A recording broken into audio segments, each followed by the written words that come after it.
Shields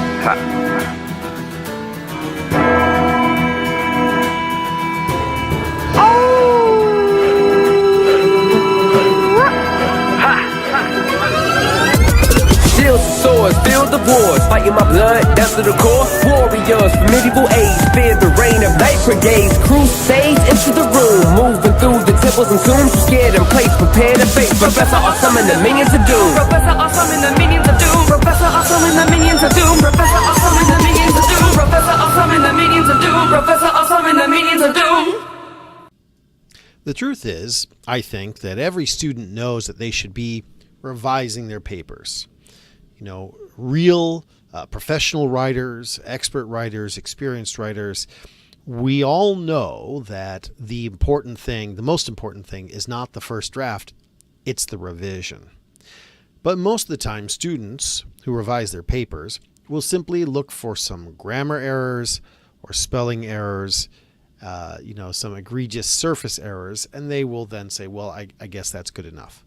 Now, of course, some students do that because they're lazy. But I think a lot of students do it because they honestly aren't sure how to revise a paper. How do I go about, changing my paper in such a way that it improves the quality of what I have there before? And so I'm going to suggest some practical ways to understand how to change the paper, how to improve a paper when you're revising it. Now, there are the first thing you want to remember is you need to take a break. This is why it's important to plan your writing as much as possible so that you're not pushed up against a deadline. And so once you're finished writing something, it's good to leave it overnight. Get a good night's sleep. Because what happens is very often we don't read what we wrote, we read what we think we wrote. And those are two very different things.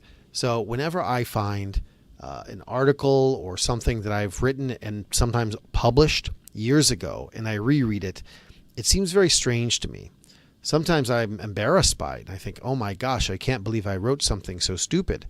Other times I'm impressed by it and think, I think I'm getting dumber because that was really smart and I don't know that I think that clearly anymore. But the truth is, it just seems strange because I wrote it so long ago and I no longer really remember it so clearly.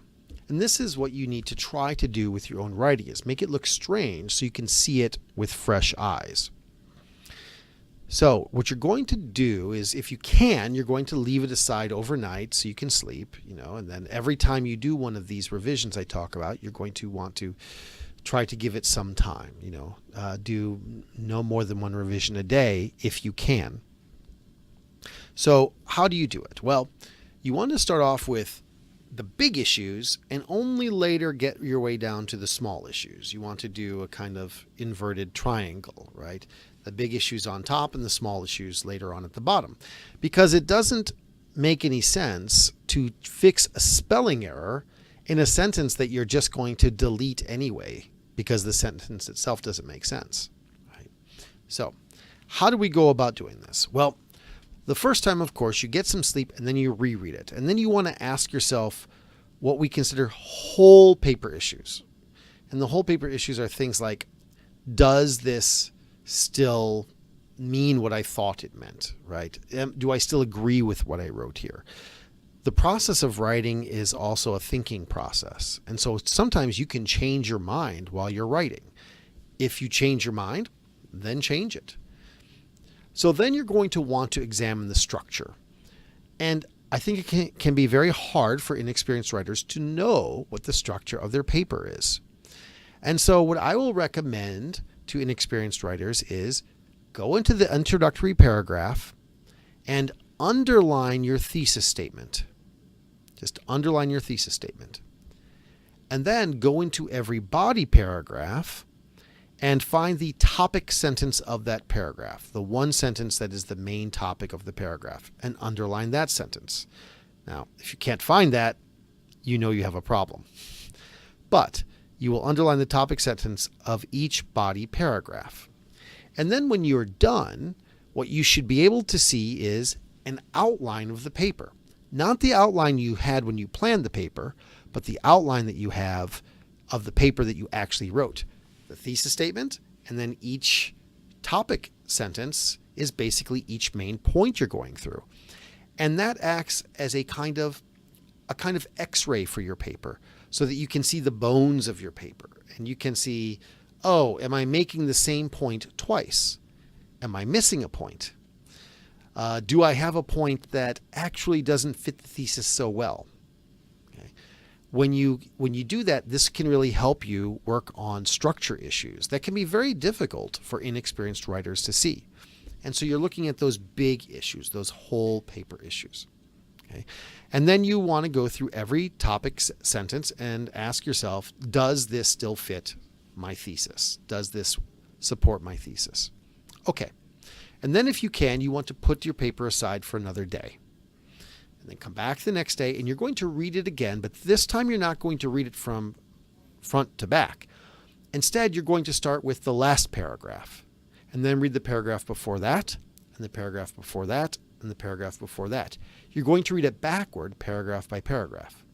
Now that might seem silly, but it's important because if you read it backward, paragraph by paragraph, it makes your paper seem strange to yourself, and you get to see each paragraph in isolation. And you can look at the paragraphs and you can say, okay, here's my topic sentence of the paragraph. Does everything in the paragraph fit that topic sentence? Do I have two topic sentences and one needs to go and develop a different paragraph? And also, what about my evidence? You can look and say, like, in this paragraph, is there evidence to support the topic sentence? If there isn't evidence for that, you need to go find that evidence, right? If you've got a lot of evidence, you might ask yourself, do I actually have two different topics for this? And again, you're going through and now you're looking at the paper paragraph by paragraph.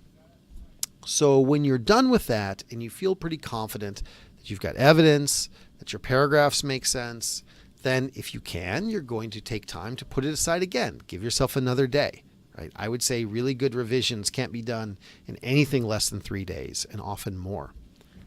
Then you'll go back again to the paper and this time you'll read it backwards, but you'll read it backwards sentence by sentence. So you'll start with the last sentence and then you'll read the one before that and then you'll read the one before that. And again, the purpose of that is so you can think of each sentence by itself. This is a very powerful tool for finding errors like spelling errors and things like that, but issues like run-on sentences. You immediately find run-on sentences and sentence fragments if you're reading it backwards sentence by sentence. But aside from spelling and grammar errors and these sorts of things, it just helps you see, does this sentence sound stupid? Is this sentence awkward? Is it too long? Is it too complicated? Is it just silly? Those sorts of things, if you're reading the paper from front to back, you often will miss those points. But if you're reading it backwards, you think of the sentence by itself. It really will help you strengthen your sentence level writing. And so if you are trying to revise a paper, which you should for all of your writing, academic and professional, both, I really want to recommend that you use this method of reading the paper 3 times, front to back, backwards paragraph by paragraph, and backwards sentence by sentence, focusing first on the whole paper, then the paragraphs, then the individual sentences. Good luck.